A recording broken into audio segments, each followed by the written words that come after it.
Chapter 8. Lehi sees a vision of the tree of life. He partakes of its fruit and desires his family to do likewise. He sees a rod of iron, a straight and narrow path, and the mist of darkness that enshroud men. Sariah, Nephi, and Sam partake of the fruit, but Laman and Lemuel refuse, about 600 to 592 BC.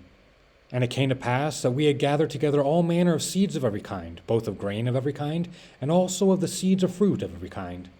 And it came to pass that while my father tarried in the wilderness, he spake unto us, saying, Behold, I have dreamed a dream, or, in other words, I have seen a vision. And behold, because of the thing which I have seen, I have reason to rejoice in the Lord because of Nephi, and also of Sam. For I have reason to suppose that they, and also many of their seed, will be saved. But behold, Laman and Lemuel, I fear exceedingly because of you. For behold, methought I saw in my dream a dark and dreary wilderness. And it came to pass that I saw a man, and he was dressed in a white robe, and he came and stood before me. And it came to pass that he spake unto me, and bade me follow him. And it came to pass that as I followed him, I beheld myself that I was in a dark and dreary waste. And after I had traveled for the space of many hours in darkness, I began to pray unto the Lord that he would have mercy on me, according to the multitude of his tender mercies. And it came to pass, after I had prayed unto the Lord, I beheld a large and spacious field. And it came to pass that I beheld a tree whose fruit was desirable to make one happy. And it came to pass that I did go forth and partake of the fruit thereof. And I beheld that it was most sweet, above all that I ever before tasted. Yea, and I beheld that the fruit thereof was white, to exceed all the whiteness that I had ever seen. And as I partook of the fruit thereof, it filled my soul with exceedingly great joy. Wherefore I began to be desirous that my family should partake of it also, for I knew that it was desirable above all other fruit. And as I cast my eyes round about, that perhaps I might discover my family also, I beheld a river of water, and it ran along, and it was near the tree of which I was partaking the fruit. And I looked to behold from whence it came, and I saw the head thereof a little way off. And at the head thereof I beheld your mother Sariah, and Sam, and Nephi, and they stood as if they knew not whither they should go. And it came to pass, I beckoned unto them, and I also did say unto them with a loud voice, that they should come unto me, and partake of the fruit, which was desirable above all other fruit. And it came to pass that they did come unto me, and partake of the fruit also. And it came to pass that I was desirous that Laman and Lemuel should come and partake of the fruit also. Wherefore I cast mine eyes toward the head of the river, that perhaps I might see them. And it came to pass that I saw them, but they would not come unto me and partake of the fruit.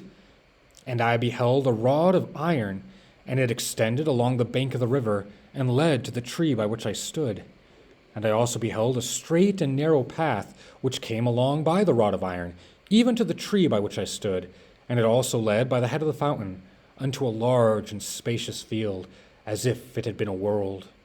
And I saw numberless concourses of people, many of whom were pressing forward, that they might obtain the path which led unto the tree by which I stood. And it came to pass that they did come forth, and commence in the path which led to the tree. And it came to pass that there arose a mist of darkness, yea, even an exceedingly great mist of darkness, insomuch that they who had commenced in the path did lose their way, that they wandered off and were lost. And it came to pass that I beheld others pressing forward, and they came forth and caught hold of the end of the rod of iron, and they did press forward through the mist of darkness, clinging to the rod of iron, even until they did come forth and partake of the fruit of the tree. And after they had partaken of the fruit of the tree, they did cast their eyes about, as if they were ashamed. And I also cast my eyes round about, and beheld, on the other side of the river of water, a great and spacious building, and it stood as it were in the air, high above the earth. And it was filled with people, both old and young, both male and female, and their manner of dress was exceedingly fine. And they were in the attitude of mocking and pointing their fingers towards those who had come at and were partaking of the fruit. And after they had tasted the fruit, they were ashamed because of those that were scoffing at them, and they fell away into forbidden paths and were lost. And now I, Nephi, do not speak all the words of my father, but to be short in writing, behold, he saw other multitudes pressing forward, and they came and caught hold of the end of the rod of iron, and they did press their way forward, continually holding fast to the rod of iron, until they came forth and fell down, and partook of the fruit of the tree. And he also saw other multitudes feeling their way towards that great and spacious building. And it came to pass that many were drowned in the depths of the fountain, and many were lost from his view, wandering in strange roads. And great was the multitude that did enter into that strange building. And after they did enter into that building, they did point the finger of scorn at me, and those that were partaking of the fruit also. But we heeded them not. These are the words of my father, for as many as heeded them had fallen away. And Laman and Lemuel partook not of the fruit, said my father. And it came to pass, after my father had spoken all the words of his dream or vision, which were many, he said unto us, because of these things which he saw in a vision, he exceedingly feared for Laman and Lemuel. Yea, he feared lest they should be cast off from the presence of the Lord. And he did exhort them then with all the feeling of a tender parent, that they would hearken to his words, that perhaps the Lord would be merciful to them, and not cast them off. Yea, my father did preach unto them. And after he had preached unto them, and also prophesied unto them of many things, he bade them to keep the commandments of the Lord, and he did cease speaking unto them.